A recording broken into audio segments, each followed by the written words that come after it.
Welcome to School and Around, a podcast hosted by Branching Minds, featuring prominent leaders, subject matter experts, and thought innovators with their perspectives on the current challenges facing K-12 education. I am your host, Larissa Napolitan, a former teacher, instructional coach, and a member of the Branching Minds team, here to lead conversations and to shine a light on phenomenal educators and those that are on a mission to transform our schools and the lives of students. Maybe you've been listening for a while, or this is your first episode. If you like what you hear, would you do us a favor by rating and reviewing us on iTunes? This is a fantastic way to tell us you enjoy what we are creating. Also, if you want more MTSS resources, sign up for our weekly newsletter using the link in our show notes, and check out our website for all the blogs and guides you would ever need about MTSS.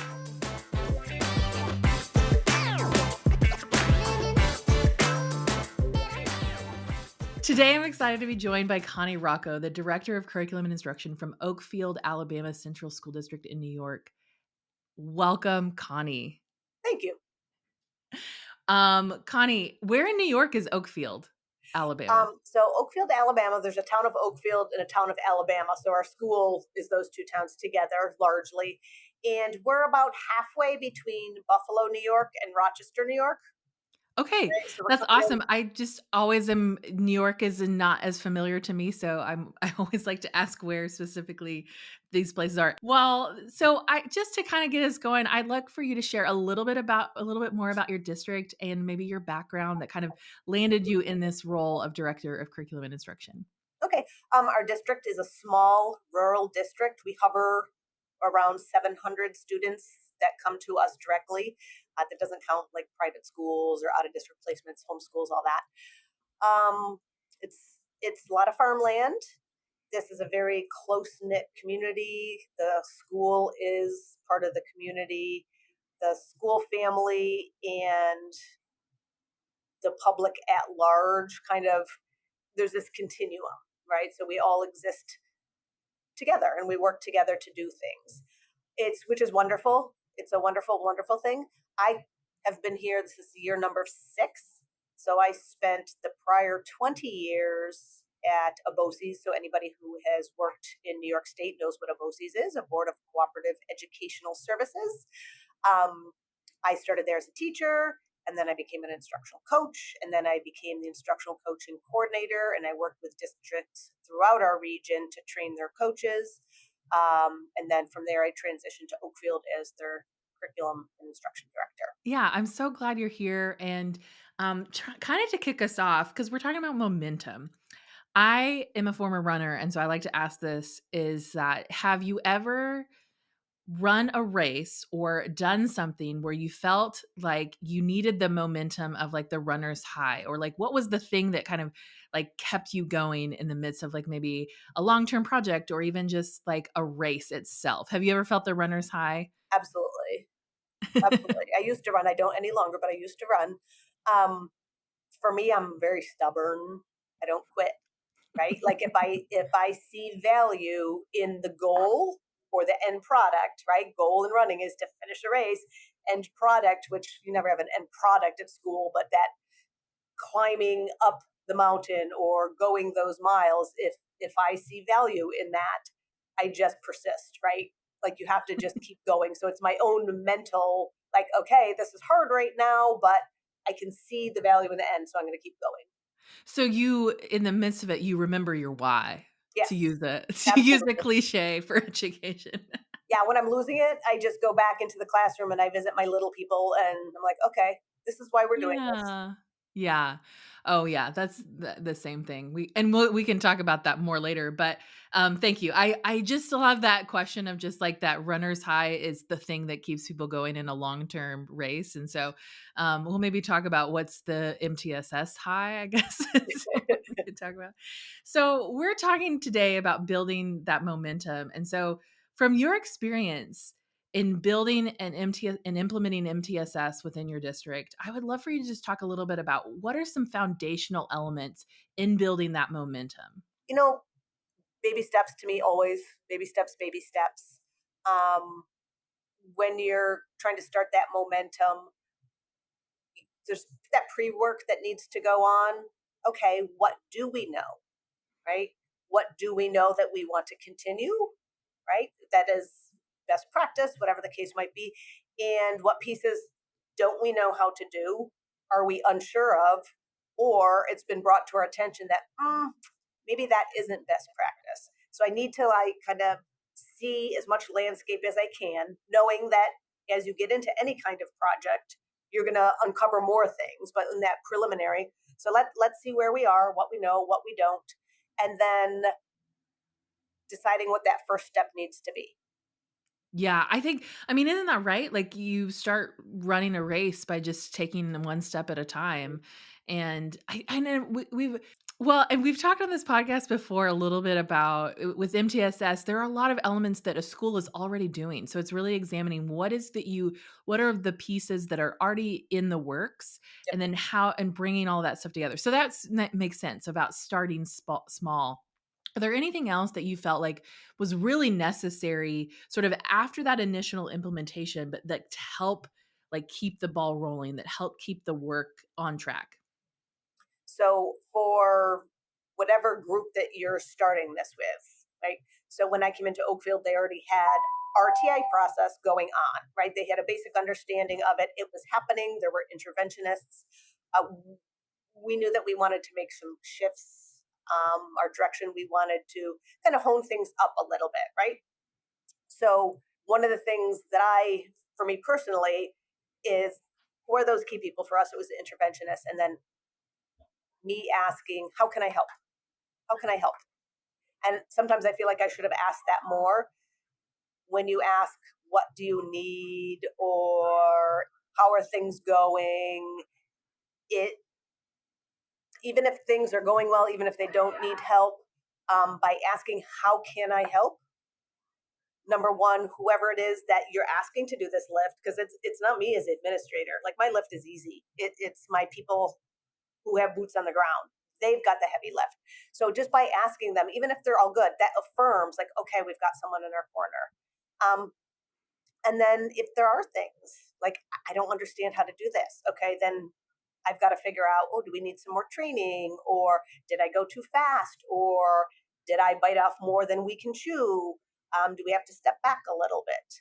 So, and I actually forgot your original question, but when you originally asked, all I could think of is, how can I help? Like that's Well, and I think that makes a lot of sense. It's like that ongoing monitoring and sort of like just checking in and having those points of evaluating of like, is there this a point where we need to pivot a little bit, or is it to we like make tweaks or make, because I always think that like when you have something that's ongoing, you're never done. So you always are kind of having that continuous improvement, right? That's a part yes. of MTSS is sort of that mindset of like continually coming back and saying, okay, what is it that we need to work on? What can we make better? And I even think about that as someone who's on the ground doing the work with people. You want to make check in and make sure that they know what's available or know how you can help. So, and sometimes I think people don't even know to ask, like they may be struggling. I think probably in the initial stages of implementation of anything, really, there's a lot of it that's like, I don't know what I don't know yet. Right. And so I think it is of just helping them with the foundational knowledge of MTSS, with some of that foundational training around the different best practices is always really helpful, but then letting them sort of know that, hey, you can come back and ask questions. You can, there's more ongoing training. I think that's you're on track with that. So, I wanted you to talk about sort of in your own experience, in your context, maybe the moment that you felt like this is going to work. We're really going to do MTSS in the right way. And what did it look like to maybe celebrate those moments with your team? So maybe this is just my own perception. Like there's so many things to celebrate, but I don't ever feel like, yeah, we've got it down yet. Because as you were saying before, it's this perpetual, like, okay, we're better at documenting goals now. Now we need to make sure we're doing this next, or we've got this down. But you know what? We have to step back for 1 second because I'm not sure we have the resources we need to properly support this piece, like whatever we're struggling with skill wise. So I can't set my goal, and so I and part of it is my own personality. I love to celebrate, but I never feel like we're there. So for me, the celebration goes back to my people. Like somebody gets exited from MTSS. So when I first started, I was learning about, I came from a secondary education background, and um, there was no RTI going on, right? And it was RTI when I came to Oakfield, is the way they termed it, and kind of very departmentalized. We've since expanded that. But when I came here and I'd sit in these meetings, that first year, as I'm that learning cycle, you listen and learn, listen and learn. It's like we added more and more kids. We just kept adding kids. I'm like, and I said to the elementary principal, again, this was a secondary education mind. I'm like, well, what happens when there's more kids than people? Like we just keep adding kids. Like, how do you do this? And she's like, well, in theory, we should have kids exiting out. So I remember the first year we had a meeting, and some of the referrals were we complete a document no matter what, but they were recommending being exited from services, and we're like, oh, what happened? Like that is such a huge thing. So I guess that would be a moment that was like, wow, this is working, right? Yeah. Talking this through with you makes me really reflect a little bit more. Another moment was from year to year, looking at the number of groups or number of students in our MTSS groups, and we're like, wow, that's a really manageable number. Or looking at the number of new referrals, teachers have extra concerns, they want to put in this referral, and like, wow, there's really not that many. So I guess those, without consciously realizing it at the time, those were the times I was like, wow, this is working. Right? This is Yeah. working. Well, and I think so. I mean, I agree. I tend to be very, like always think there's something else that needs to be Yeah. done. And I have a hard time stepping back and reflecting of like, whoa, what is working? What am I actually really successful at? And I think that, I mean, I think there's probably many educators that have that high standard, Yeah. that we want really great things for students. And so we're like, we're not there yet. But I think it's really important to recognize in the moment of like, is there something that is working? That is happening. And so I love that you cited that moment of when a student exited Yeah. MTSS. And I think about, to me, I get chills when I think about that life of that student probably is changed so much for the better because they had access to support. They got what they needed, and then they went back to tier 2, or they stepped down a tier. Like that is just really powerful to know that, even though there's probably myriads of other cases where things need to happen, but like for that student, it worked and it was Yep. great. So I love that. I love that you cited that. Okay, I'm sure you could probably answer this question, 'cause knowing sort of how you think now. What are some maybe unexpected factors that have slowed your work down, or that like you can even talk to maybe just things that you've encountered that maybe other districts aren't considering, or other people in your position, that what's kind of the things that can slow the work down? So such a wide variety of things. Something as actually it's not basic, but something in schools that a lot of us have become dependent on is technology. Well, there's a technology piece that becomes associated, I think, in just about any district. I don't know a single district yet that, not yet, single district anymore that does everything pencil paper. Right? So you have this technology component tied into it. And we've had glitches with technology. And so that's just a basic fundamental. We assume it should just work. And that's just more of an annoyance, but sometimes you don't think about it. Like, oh, such and such a thing is down, and we've been doing everything on the computer. And if it's down for 2 days, what do we do for 2 days? Like, right? It's like, oh, we've got to write it down. And so that's just a little thing that I never really put in my brain as an impediment. But when I looked at your question, I'm like, you know what? Technology sometimes can be an impediment when it's not working right. Or even just that training people, everyone to have that sort of level of understanding of how to use the technology. I think Yes. it can be, especially if you have been doing things on paper, that transition to a more, technological system, or even how to blend the two. There may need to be a blend of the, paper. Right. So, working for Branching Minds, I hope that it always works, but we live in a world where we know that that's not always the case. One of the things that I think was a real obstacle, and, you know, if you could do things over, right? Again, I came from the secondary background. I come into this district that has RTI, they're doing intervention, like just really, really great stuff. We decided to go with Branching Minds. We wanted a platform to put everything together. Um, our first training we had in person, actually the first couple, and I had met previously. We did an admin thing, and so there was a lot of kind of back work. But talking about goals and being measurable and documenting the intervention and progress monitoring, and you don't progress monitor with the intervention that you're like. I wrongly assumed because we were doing intervention and we had goals and all this, like I knew they were doing these things, that there was that solid understanding of that. So Mm, then when you jump into a platform and the expectation is you have to put all those things in, but if I'm the interventionist and I don't fully do it that way, so I'm not quite like I don't have that full understanding. So now a couple of things happen. Why is Connie making us do this? That doesn't make sense. We've never done it. So I mean, great conversations, but it in the long run is taking us longer or took us longer because in the beginning the understanding that I thought was there and my questions were too surface level, right? mm, So I yeah. didn't really realize that our real fundamentals should have been how you do this, what a goal looks like, and really dug into that more first, like as our first step. Now we Yeah. talked about it, and I thought I dug into it, but it wasn't enough. It's not nothing on my teachers. That I own that one totally, but that slowed us down because now they're in the platform and they're not really understanding that. They're not getting it, and so it's hard because you're Yeah. expected to do all these things.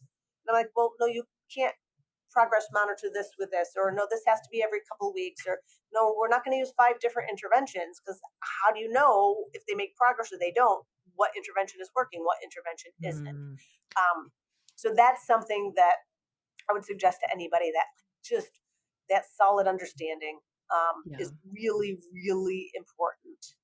Well, and I think even that making even that assumption of that everyone has the same knowledge base, Right. and it's not a fault to the teacher, but everyone, No. it depends on if they've been doing it a long time or if they are newer or if they are from a different school. Like I feel like Right. everyone has a different understanding. So it's really establishing those, whether it's standard treatment protocol or this is how we design group goals, this is Right. how, all of those different things. I think really, we can't underestimate the power of just like, hey, let's just get everybody on the same page so Yep. we all know what we're doing, not that we assume that you don't know what you're doing, but let's just double check that we all have the same understanding. And I falsely thought we were right, but again, Yeah. I own that one. I Yeah. totally own that one. But that is something that when you're getting the Yeah. momentum going, some of those pieces that for the next guy will make it go a little bit smoother. Like if you say, Yeah. "Oh, I remember listening to this podcast," and they said, "Don't assume, even if you think you've checked, like really dive deep to make sure before you go on to that next step." Yeah. Yeah. Well, and you talked a little bit about addressing some of these blockers, but Mhm. what are maybe some things that you encountered that were outside of your control, and how did you go about addressing those? Because I know that there in the midst of a large implementation, school and district wide, there are things that are outside of the control of the person who's kind of running MTSS. Was there anything that you kind of ran into that was a blocker that you just had no control over? Um, we're a little district. There's not much like we're a little admin team. I'm very fortunate. We all, I mean, any admin team has its struggles, right? But overall, we're a great team and we communicate and we get along. Um, the only thing, like, so being a district, so I'm a district employee pre-K 12. Mhm. And then we have an elementary building that's pre-K 5 and then a middle high that's 6-12. So we have 2 different principals. And as is pretty typical, elementary principal had a little bit better understanding of RTI, and that's what it was when I came in, MTSS intervention. They had people in place. The high school principal had a high school background and didn't have as much of an understanding. Um, Willing to learn. When you're a district employee, you're trying to go back and forth between these buildings. So Mhm. I did have the one person who had a much more solid understanding, and it was much easier to get things off the ground. Yeah. Now, the other building, and that isn't the only reason, it's an influence, right? Yeah. Um, the teachers themselves, just the Mhm. culture of the building, there was a reading teacher, and that was it. And there weren't really cycles. You were just put in reading class and you had Mhm. reading, right? Well, Who and was I reading? think that I think that's very typical of secondary, Right. really. I think the secondary part of just things are out of your control. I mean, that makes a lot of sense, just the nature of a secondary building versus elementary, the students going between classes versus, like, having one teacher, all The of those kind of scheduling things. is a big thing. And, Yeah. that's why whoever is kind of trying to oversee this, just that persuasive persistence. And like he totally now is making schedules. There is time, like our teachers who have an extra prep. Okay, so now we're gonna give you intervention kids and like making the schedule work. So now our academic specialists, instead of maybe having an extra study hall or an extra lunch duty, they're gonna get a period for intervention. So kids who have that period available can get some extra help. So it's not perfect, but we've come Mhm. so far. But that definitely, and again, I think it's pretty typical. Elementary tends to be a little farther ahead with their understanding than middle high school does in the Yeah. beginning. Yeah. Well, and it's some of those building those really foundational skills, you have to be very, like, focused on that. Yeah. Versus at the high school, there's a lot of different content that's being taught. You have people sort of specializing in the content versus, general knowledge. So I mean, that makes a ton of sense. And, I just talked to someone yesterday about secondary implementation and just the trickiness of that. And how it does take like that wheel moves a lot slower, I think, Mhm. in the moment. But it is about, like, kind of keeping it going. And it sounds like you've made some good strides in that. Yeah, and it looks Um, different. Then that's I think that's another important thing to say. Like it looks different. And this is another thing that if I were to do it over again, I wouldn't try to force this as much. I wanted it to look the same because I saw what was happening in the elementary school, right? Well, why can't we do that here, right? Like we should be doing that here. And I've since like kind of put my hands back, listen to the principal. We don't have the staffing, right? It's just mhm. it's not apples and apples. So what can we do to help Mm. move these kids forward? What can we put in place that we didn't have before? Yeah. And I think that that's a important point about momentum, is that there's moments where you can't force something that is just not going to work. Like, it's not going to look the same. And if you try to force it, that actually will slow down the work. Yep. And so there is a bit of really evaluating, okay, what is it that we can work with right now, and Right. building towards what we'd want. And, um, I think that that's an important note for, like, continuing the momentum.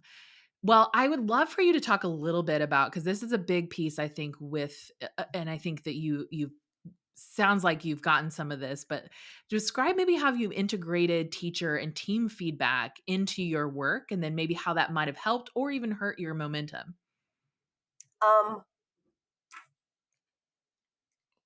how I mean, teacher team fact that's kind of what it's about to me. Again, I'm not doing it. Right? Like if I, it's not me, it's them. So I have these ideas, I bring things, I give them the tools, the supports, but then having the conversations. And they've, been very honest. In the beginning, a lot of this was tough even in the elementary school because at the same time we were kind of shifting this. I come from a secondary science background as my teaching background.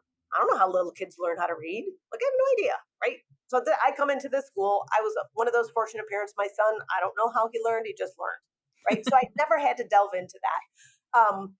And when I started delving into it, I realized, ooh, things should be. I think we should consider using different resources. Like so, we started those conversations. So that was the beginning. People, they get attached to what they've learned. They've been in college Yeah. learning these things, paying crazy amounts of money, right? So that was happening in the beginning, and teachers Mm. they let me know how they felt, but I said, we're going to, and the elementary principal did this with us. We're going to learn together. We're going to learn together. And truly, we did book studies and learn together. And at the same time, this is happening. So we're trying to implement MTSS. We're trying to shift to science of reading. And Mm. then that wonderful COVID hits and the world shuts down. Like, so this is all happening at the exact same time.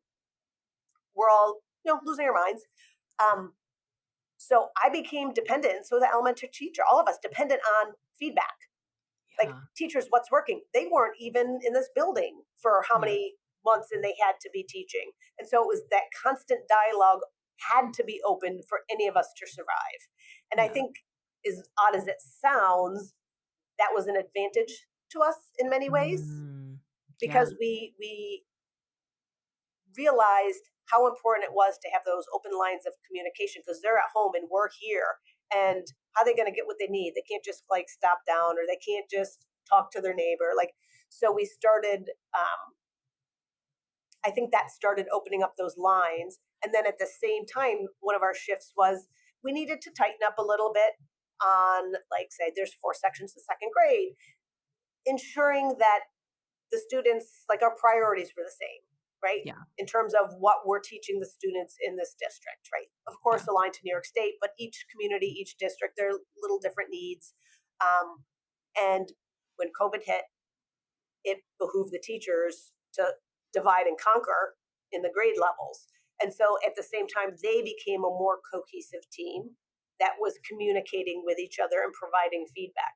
So I think, while it wasn't all just about feedback, that time, as overwhelming as it was for so many different reasons, um, lent itself to kind of just natural feedback. Yeah.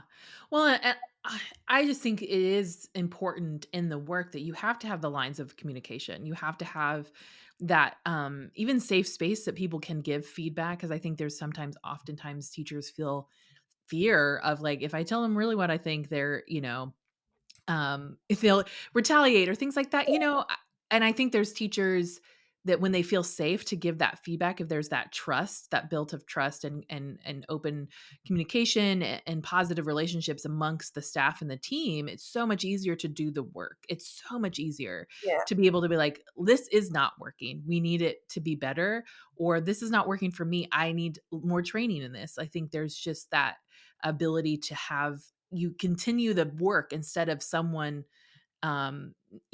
not saying what they really think and right. struggling, and then it causing more friction or more issues in them. Well, and as the leader, you have to allow yourself to be vulnerable. Heck, I don't know all this stuff. Right? Like, I'm not gonna pretend I do. And when I mess up and they bring something to my attention, I'm like, guys, you were so right. I wish I had done that differently. Thank you for letting me know. How can we Mhm. adjust it moving forward?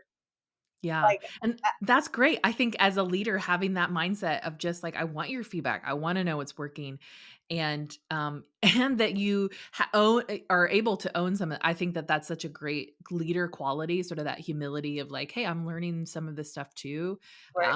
I think is fantastic. And this kinda leads into my last question about leadership advice for people who are maybe in your position, whether it be district level or at a different level. What would you say to other leaders about building that momentum, or even just like maintaining momentum? Well, allowing yourself to be vulnerable, learn alongside of your team. Like, let's do this together, right? Let's learn together. Let's figure this out together. Baby steps, baby steps, and sometimes the baby steps need to be half of what you think they should be. Um, Even in the beginning, the steps I took in the beginning were bigger. Every district I talk to about this stuff, I say, start really small, like really small. We started with just our interventionists, so we're very fortunate at the elementary level. Each grade level has a common MTSS time. So if I'm a third grade teacher, during third grade MTSS, I may have tier 2 or 3 kids that are pulled by interventionists, but then I have the rest of my class where I'm doing my own groups. Like, so Mm, that's a piece that we're really fortunate. And, we're at that next step. And we started this a couple of years ago, but we're slowly, momentum, right? We're slowly trying to gain momentum, that our classroom teachers are developing or following a little bit more of that goal setting model. Tell us, what is the intervention you're going to try, mhm. right? How are you Yeah, going to assess if it's working?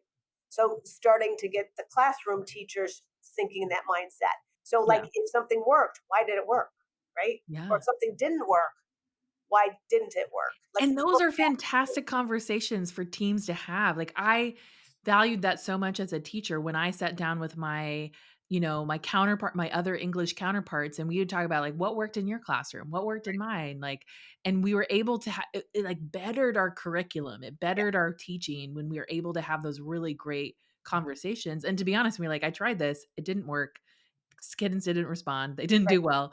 What did you try? Like, and really kind of adapting that, or really having that mindset of like, I always want to get better. I always want to know what maybe something I don't know. And so that's a great way to build that sort of collaborative learning that should happen. Yeah. Another thing is that we all, and I'm guilty of the same thing. I get my comfort zone, and I don't want to be moving out of my comfort zone. Sometimes it just takes too much effort. And as a leader or whoever's trying to initiate this, and I did not come up with this phrase, but I love it. It's like, you want the consistency. There have to be expectations, right? Like, for all of us, that's how the world keeps moving. Um, but you want to hold their feet to the fire, but you make it feel like a foot massage, right? Mm, So we've got to do this, but we're gonna. This is not. I'm gonna do what's in my power to not have these be a crunchy, terrible thing. We're gonna make this a good thing. It's going to be a mhm. conversation. It's Can't promise there's never going to be any burnt toes, but we're going to do our best to make this ours together, Yeah. right? And Well, and if you feel think good on both ends. Like, I feel good, you feel good. Yeah. And if you think about learning, right? There's that zone of what's it? I can't remember. Proximal development. Yes, Yeah. right? Thank you. You knew that, right? And just that idea of like we push kids just enough to where they're in the learning mode and not Sweet just in spot. the. And so I think that that's this. I mean, that's humans, right? Yeah. We just need just a little bit outside of our comfort zone to Mhm. push us towards becoming better, or we just get stagnant and Yep. complacent. And that's a dangerous spot to be in a school, because we always need to be, students deserve that, right? They Yep. deserve that sort of pushing ourselves. But I think it's really important for the leader to start that model, right? Yep. I'm always careful to say it's, just about the teachers doing that, because it's everybody, right? Everyone on the team needs to have sort of that mindset, Mhm. because we will go further together. We'll be able to turn that large wheel of Yep. momentum, together a lot easier than if it's just one person doing that work. So, well, Connie, this was a fantastic conversation, and I loved what you had to share about the work you're doing in your school and your context, but also just sort of that advice to people who are in the midst of this work or getting ready to start the work. My hope is that hopefully this helps people not feel so alone in what they're Right. doing, because I know there's sometimes some districts it's like there's just that one MTSS person. So thank you so much for being here Of today, course. and yeah, and if there's any resources you want to share with our audience, I'll gladly put those in the show notes. And we have some great guides on on our website at branchyminds.com that we'll also share as well. So Excellent. thank you so much, Connie. You're welcome. Thanks for listening to Schoolin' Around, a podcast hosted by Branching Minds. Go ahead and subscribe to our feed wherever you listen to podcasts. And don't forget, if you are enjoying our content, would you do us a favor and rate and review our podcast on iTunes? This helps others find our podcast and lets us know how much you love what we're creating. Branching Minds is an educational technology company using learning sciences and technology to help districts effectively personalize learning through MTSS. To learn more about us, check out our website, branchingminds.com, or follow us on Twitter, Facebook, or LinkedIn at Branching Minds.